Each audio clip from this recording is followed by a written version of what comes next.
नमस्कार, हमारे digital platform में आपका स्वागत है। पिछले कुछ दिनों में इजराइल और हमास के बीच जो है हिंसा है वो फिर से बढ़ी है। गजा पट्टी में इजरायली एयर स्ट्राइक और हमास के रॉकेट हमलों के बाद हालात एक बार फिर से तनावपूर्ण हो गए हैं, स्ट्रेसफुल हो गई है सिचुएशन। हालिया इवेंट्स ने अक्टूबर में हुए सीजफायर एग्रीमेंट को सवालों के घेरे में खड़ा कर दिया है। हाल ही की घटनाएं पिछले हफ्ते में अगर देखी जाए तो पिछले हफ्ते गजा के दक्षिणी हिस्से रफाह में इजरायली सैनिक की मौत के बाद जो ये जंग है ये दोबारा भड़क उठी है।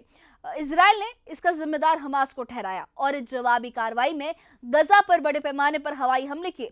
इजराइल डिफेंस फोर्स आईडीएफ के मुताबिक इन हमलों में हमास के कई ठिकाने और हथियार भंडार जो है वो खत्म किए गए हैं। स्थानीय सूत्रों का यह कहना है कि इन हमलों में 100 से ज्यादा लोगों की मौत हुई है, जिनमें महिलाएं और बच्चे भी शामिल हैं। गजा के कई इलाकों में बिजली और इंटरनेट सेवाएं इंपैक्ट हुई हैं। इजराइल के प्रधानमंत्री बेंजामिन नेतन्याहू ने कहा कि जब तक हमास हथियार नहीं डालता तब तक कार्रवाई जारी रहेगी। तो आपको बता दें कि ये जो जंग है ये ऐसे वक्त में ये संघर्ष फिर से शुरू हुआ है जब अमेरिका के राष्ट्रपति डोनाल्ड ट्रंप और नेतन्याहू के बीच हमास को डीमिलिटराइज करने को लेकर एक समझौता हुआ है। नेतन्याहू ने कहा है कि हम ट्रंप के तय किए गए लक्ष्य के तहत गजा को डीमिलिटराइज करने के लिए स्टेप बाय स्टेप काम कर रहे हैं। ट्रंप ने हाल ही में ये कहा है कि सीजफायर खतरे में नहीं है। हमास को अब समझना होगा कि अगर वो शांति चाहता है तो उसे हथियार छोड़ने होंगे, वरना उसे खत्म कर दिया जाएगा। लेकिन जमीनी हकीकत ये है कि दोनों पक्षों के हमले लगातार जारी हैं और हालात लगातार बिगड़ते जा रहे हैं। बात की जाए हमास की प्रतिक्रिया की तो हमास ने इजराइल के आरोपों को खारिज किया है और कहा है कि इजराइल खुद सीजफायर तोड़ने की कोशिश कर रहा है।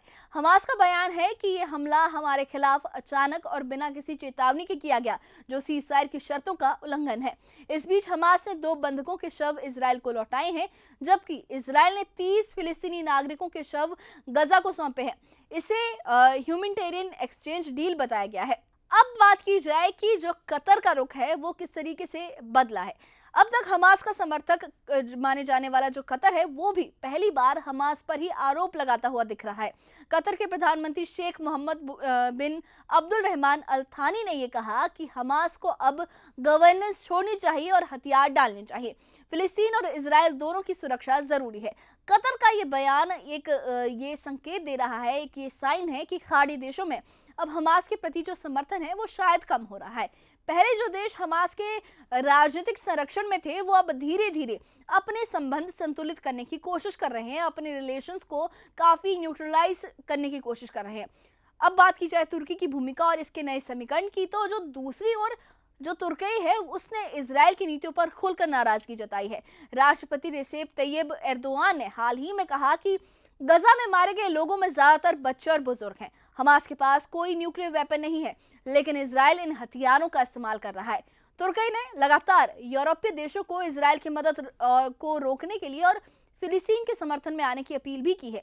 कई एक्सपर्ट्स ये मानते हैं कि तुर्की अब उन देशों के साथ नया गठजोड़ बनाने की कोशिश कर रहा है जो फिलिस्तीन को एक स्वतंत्र देश के रूप में मान्यता दे चुके हैं। इनमें France, Britain, Canada, Australia, Belgium, पुर्तगाल और लग्जमबर्ग शामिल है।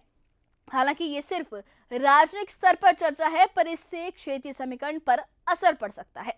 बात की जाए यूरोप की प्रतिक्रिया की तो फ्रांस ने पहले ही इजराइल को हथियारों की सप्लाई रोक दी थी। फ्रांस के राष्ट्रपति इमैनुअल मैक्रों का कहना था कि मौजूदा हालात में हथियार भेजना शांति प्रक्रिया को नुकसान पहुंचाएगा। इस कदम से इजराइल नाराज हुआ और नेतन्याहू ने फ्रांस के रवैये को गलत और शर्मनाक बताया। बाद में जब फ्रांस ने फिलिस्तीन को औपचारिक मान्यता दी तो दोनों देशों के बीच जो रिश्ते हैं वो और ठंडे हो गए। अब ये माना जा रहा है कि फ्रांस और तुर्की एक साझा शांति प्रस्ताव पर काम करने की दिशा में आगे बढ़ सकते हैं। बात की जाए परमाणु शक्ति संतुलन और इसके संभावित खतरे की तो मध्य पूर्व में ये बढ़ता तनाव जो इसका असर है अब यूरोपीय और एशियाई देशों पर भी पहुंचने लगा है। अगर तुर्की, ईरान और कुछ यूरोपीय देश एक साझा मंच बनाते हैं तो क्षेत्र में सैन्य शक्ति संतुलन बदल सकता है।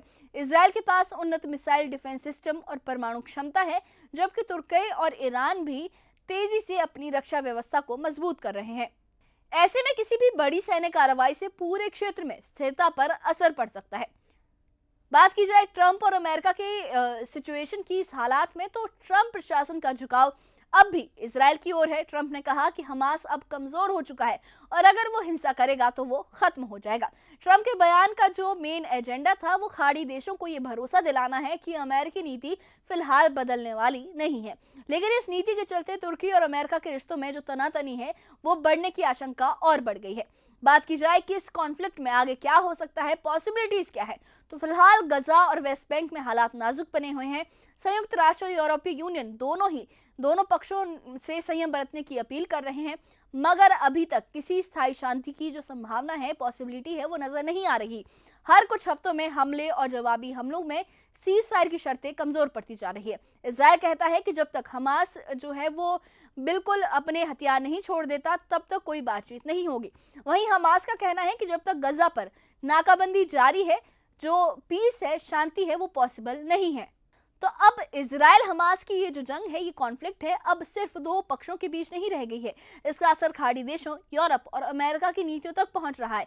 जहां एक और कुछ देश हमास से दूरी बना रहे हैं, वहीं तुर्की जैसे देश उसे राजनीतिक समर्थन भी दे रहे हैं। परिणाम ये है कि गजा में मानवीय संकट अब भी गहराता जा रहा है और क्षेत्र में स्थायी शांति अब भी दूर की बात लगती है। तो फिलहाल सबसे बड़ा सवाल यही है, क्या इजराइल और हमास के बीच फिर से कोई सीजफायर होगा या फिर ये कॉन्फ्लिक्ट एक और बड़े क्षेत्रीय युद्ध का रास्ता खोल देगा। जो भी हो, गजा की जनता फिलहाल युद्ध, गरीबी और अस्थिरता के बीच जीने को मजबूर है और दुनिया अब भी शांति के इंतजार में है। इस बारे में आपकी क्या राय है, हमें कमेंट बॉक्स में अपनी राय जरूर बताइए और इससे जुड़े अपडेट्स के लिए और ऐसी ही खबरों के लिए हमारे चैनल के साथ बने रहिए। हमारे चैनल को सब्सक्राइब करिए। शुक्रिया।